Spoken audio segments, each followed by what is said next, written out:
of you know me, some of you don't. I'm Mr. Agyarko, just a regular person. Wrote this book, The Simplicity of Greatness. It was inspired by all of my conversations with students that I've had over the years. I'm 38. I started teaching 13 years ago, so around 25 years old. I recognized that I had like youth equity, which means like I was still listening to the music that the kids listen to. I was younger than their oldest brother, so we were able to establish like the commonality of the human experience because I wasn't so far removed from what they were experiencing. So even at this school, a lot of my engagement with students has nothing to do with the course that I teach. It's about like advice as they become, you know, young men or young women. And so that was like initially my inspiration for writing the book. You've expressed that you haven't had an opportunity to read the book, but the book was stylized in a way that was really student-centered. I say that to say that I didn't follow like that traditional chapter 1, chapter 2 kind of stylization, because you can tell yourself like I'm gonna read one more chapter and stop, and then never revisit that book again. So the way my book was stylized was it's talking about my formative years, like me coming from elementary school. I'm a first generation immigrant. My parents are from Ghana, West Africa, so talking about that experience, and then talking about my elementary and high school and collegiate experience and things of that nature. But the way I broke up the concepts was and progressed the story chronologically was utilizing lyrics from some of the songs that were, you know, very pertinent to me when I was coming up. So like I might break up the concept with a verse from Jay-Z and then bridge that concept with a verse from Gucci Mane. And then in the discussion, I'll talk about the relevancy between that, you know, connection. And for a lot of people who have read the book, some people have like got the book and called me in 2 hours like I'm done because of how the story or how the book is stylized. It's 134 pages. It's got verses, like I said, that break up the concepts, and it is really structured about the commonality of the human experience. Like, oftentimes when I talk to my students and they're struggling when they're like getting a concept or whatever, I gotta express it to them like, I'm 38, this is the 300th time I'm seeing this concept. This might be the first time that you've seen it, like relax. I was there at that point when it was the first time I was seeing it, and I had that anxiety and that fear. So once I'm able to establish that commonality of the human experience, we can get past all of the, you know, BS feelings and get to the work, right? So the book is to help young people realize like a lot of the feelings and a lot of the emotions that you are having, you are not feeling those in isolation. Like I would put together forums where I would have like the top tiered students and the students who are facing failing have a conversation because they both might have the common teacher that they don't like. They might have a common experience here at District 205 that they're not find agreeable, and now that person recognizes they're not alone in that experience, right? I too was in high school and was worried about what gear to wear and what shoes to wear, where money was coming from, and things of that nature. So you're not alone in that experience. Even one day when we had a forum, I had a friend of mine come in, and she's a director and producer, and she created a movie called Manic, and it was a discussion about PTSD and depression and things of that nature, because I recognize for a lot of my students how you've lost friends, you've had loved ones murdered, and you made it to school. Like that should be acknowledged, not the fact that you were late to class, right? So I share my experiences, like growing up and losing friends and losing people and still having to pull myself up and make it, right? So I would love for you guys to have an opportunity to read this book, and we probably could do this again, you know, and talk about it with you guys having some meat from the book. I could read a little bit of it if you don't mind. Would you mind grabbing me a paper towel? I didn't realize my hoodie was gonna make me so hot. Oh, for sure. I appreciate it. So I'll read a little bit of it. All right, y'all ready? Cool. All right. Yeah. Okay, so Chicago via Ghana, buses and boats, planes and trains. The lineage of the Middle Passage mixed with modern migration. I am the son of migrants who came to the United States because of promises shown to them in brochures. Their vision of America was shaped through Hollywood. Cinema and sitcoms gave them the impression of a life less laborious and without limits. They longed to live in that abundance. They dreamed beyond the shores of their homeland, their hearts brimming with the love for the future they believed in for themselves and for my sister and I. Their heads filled with fears and wonders of a new world with new languages, foods, and faces. Ghana was home, but America offered no waiting list to education and a dollar whose value provided. So with a dollar and a prayer, my parents left their parents and siblings to board a plane headed towards a future for their children. My father arrived first. He shared floor space with other dreamers. Their heads also filled with images of grandeur from magazines and movies. Thank you. He worked jobs that traditional Americans believed beneath their threshold, the jobs they did not want, that the government told them they took. With these same jobs, he cobbled together the money for a plane ticket, and he sent for my mother. A woman with an 8th grade traditional education that pales in comparison to the life lessons she learned navigating the waters of a foreign sea. They arrived on a stranger's land. Their accents and dress were greeted with mocking tongue and looks of contempt. They had resolve, though, hella. I watched my parents work jobs beneath their dreams and capacity, all in sacrifice for my sister and for myself. We were not rich by any stretch. We had cold nights in the winter and food stamp funded fridges. One of the earliest memories from my childhood is of my parents working incessantly.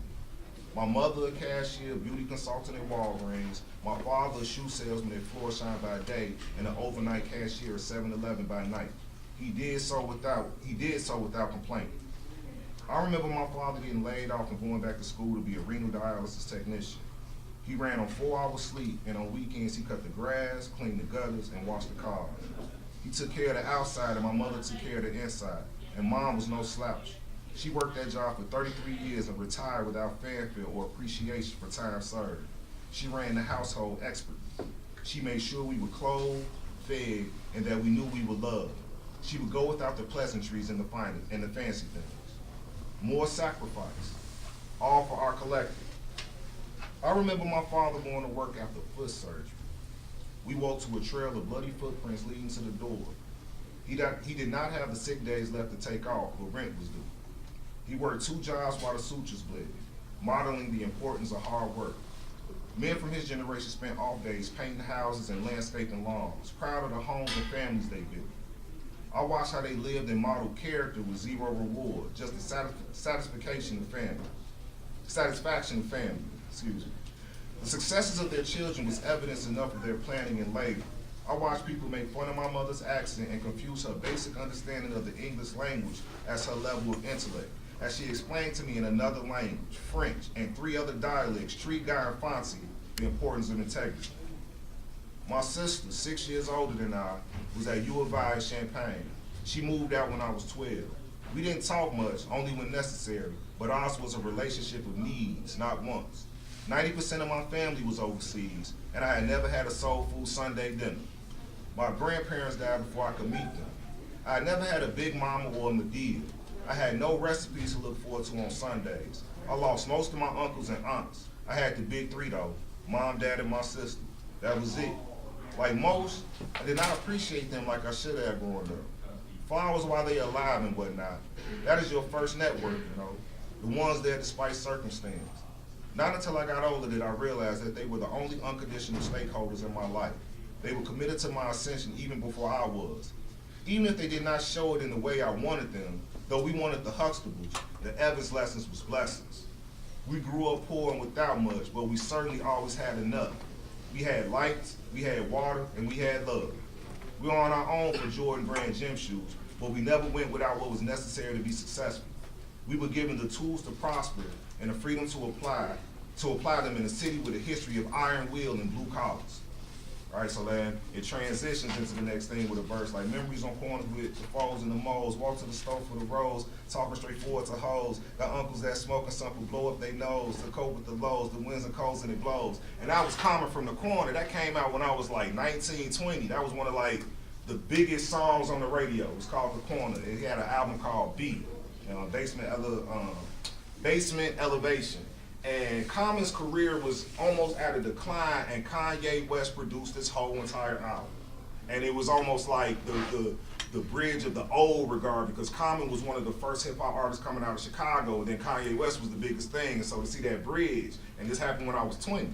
So I'm not gonna read the whole book for you. I'm not gonna read, everything for you, because I trust that, it's a free copy. You ain't gotta spend no money, so you'll grab it and read it on your own. But that's essentially how the book is stylized. Like, I try to be very transparent. I talk about my high school experiences. Like, I ain't graduated with a 3.0 or 4.0 or nothing of that nature. You know what I'm saying? I grew up, people who I was affiliated with, things of that nature, and I had to figure it out. But I wrote this book to save you steps, so you don't have to, like, burn your hand, like when somebody's telling you that the stove is hot. You don't have to carry that experience. So that's what the purpose of this book was. Any questions for me? Nothing? Anybody interested in reading it now that I've read a little bit about it? You already started? What'd you think? I appreciate it. I can't relate to it, but I understand, like, most books you just read it just to be reading it, but, like, I'm reading it because I want to read, like, it's interesting, like, I wanted to go read it. Thank you. What did you find interesting? Okay, in the beginning of the story, like, when she was talking about your parents not complaining and stuff like that, I really like that part, and a little bit towards the middle, but, like, okay, so my dad always said, like, when you hang out with people, you usually gonna, like, follow them, but it's not, like, true, because it's just not true. I'll give you another time. It makes sense in my head. Like, I get what I'm trying to say. I get what you're saying. No, I understand. You say it like your own person. Right, like, I'm gonna do it Like- But you recognize there are way more followers than we, right? And I look at it as like followers are lazy researchers, right? It's almost like somebody who would mess with somebody else's man and mess with somebody else's girlfriend. Like, you did all the research to say that this is a quality person, now they just trying to sneak in. You see what I'm saying? So followers are like lazy researchers. Like, even in churches and things of that nature, the congregation hasn't read the Bible, that they trust this man to tell them what it says, right? Because they lazy researchers and things of that nature. So because in most crews, you got lazy researchers who don't think independently, your crew, you can suffer from groupthink. And that's I think that's what parents are stressing when they're talking about be cognizant of your crew. Because if they don't recognize that you have leadership skills in you and that you can think independently of the group, they're concerned that you might have groupthink and just follow along because the average person is a follower.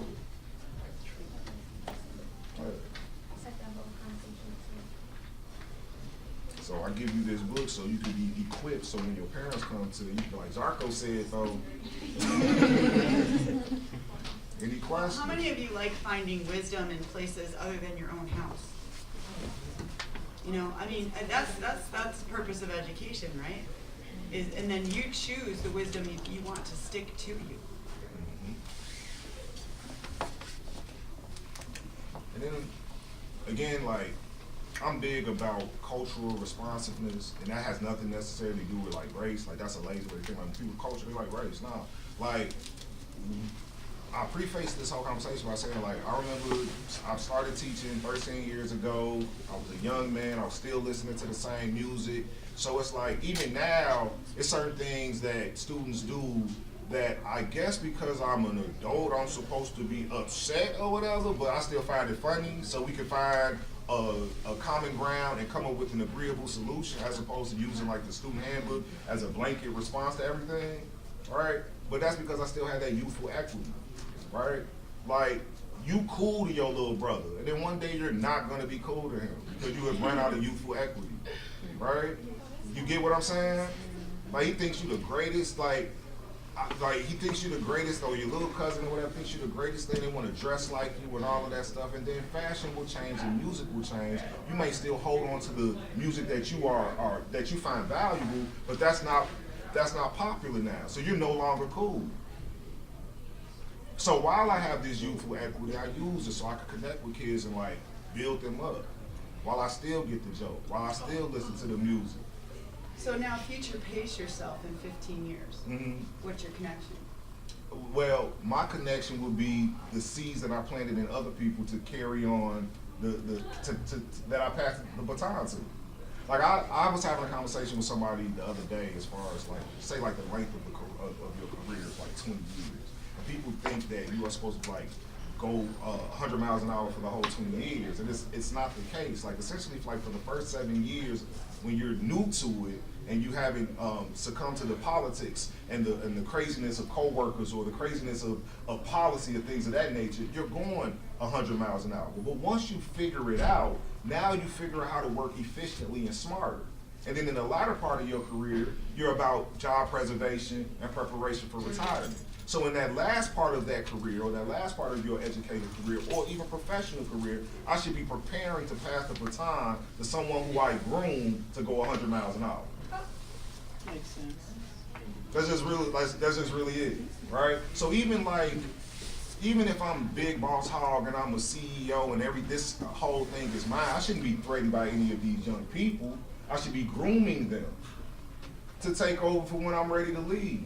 And then that endears our relationship. But if I treat them like threats and I hold off the information, then I created an unnecessarily combative tension situation. If I'm not transparent with students, if I switching gears, like if I can't say to my students, I don't know, but give me a second to find out, but I want to hold on to the ego-driven that I'm the teacher and I'm the all-knowing being in the classroom, how does that benefit either of us? Oh. Right? So, these are the things that I talk about in the book, how to manage personalities, how to manage situations, how to turn yourself into a resource and things of that nature, because the adults here can tell you, we don't like everybody we work with, but we have to figure out a way to navigate the personalities. We have to figure out how to navigate the situation. We need to figure out how to maximize what we're trying to get out of the situation so we can do what we need to do. Make sense? Makes sense. Oh, but you get what I'm saying, right? Any other? Come on, talk to me. I'm kind of serious. Once I finish this book, I'm gonna get that idea because I like hearing stuff like.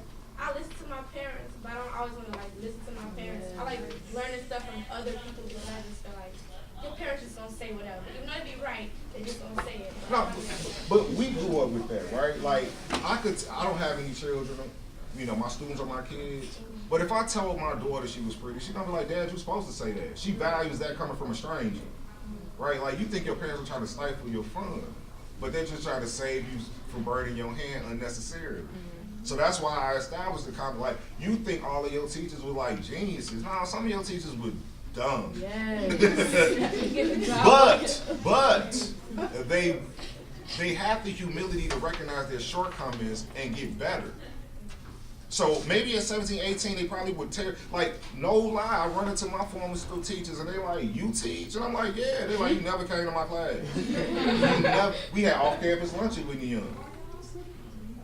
Never came to class. I showed up for the test. I had a job, so I would leave and go work, right?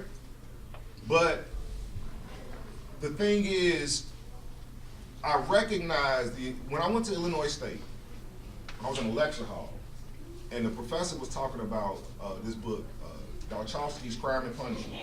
I had my headphones in, taking notes.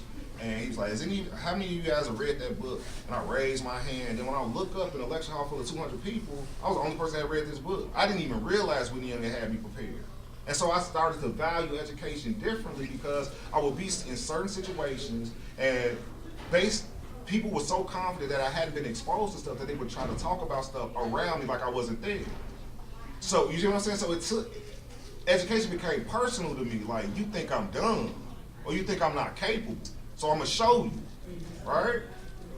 And so the value in education that I had, like I always knew I was going to college because like my parents are immigrants, like you going to college? Yeah, whatever. But the value of actually learning beyond the classroom. You see what I'm saying? I come across adults who haven't read since they graduated college. That's terrible. Some of you won't read if it's not attached to a classroom. That's terrible.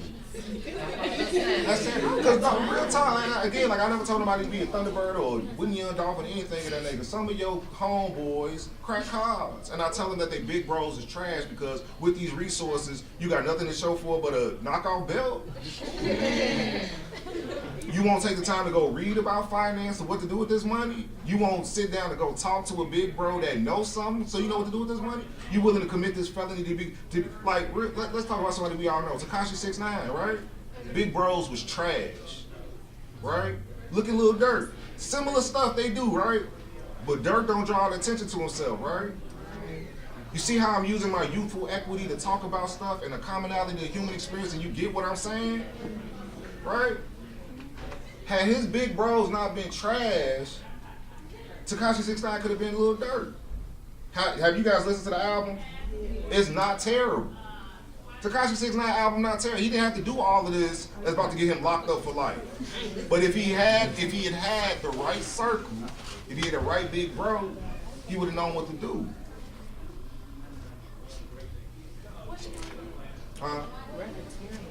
Racketeering, all type of stuff that he shouldn't have been doing, and now at 20-something years old, he's facing life. Some of you know people who were matriculated through Thornwood, right? Similar situations. If you have quality people in your life, it's the difference between racketeering. It's establishing like a criminal organization that crosses state lines, so that's where you get that RICO and racketeering and things of that nature. Like, nobody is committing crimes like just in their neighborhood. They got to cross state lines, which now establishes what? A criminal organization. So you've gone beyond just some misdemeanor stuff. You're now facing this federal thing. But let's stay focused. We're talking about the fact that if he had quality people in his life, regardless of what he was doing, just like Dirk or just like, the whole 300, all of these guys, Lil Baby, all of Gunna, all of these guys, but they do it in a way that does what? Maximizes their success. That's really what it's about.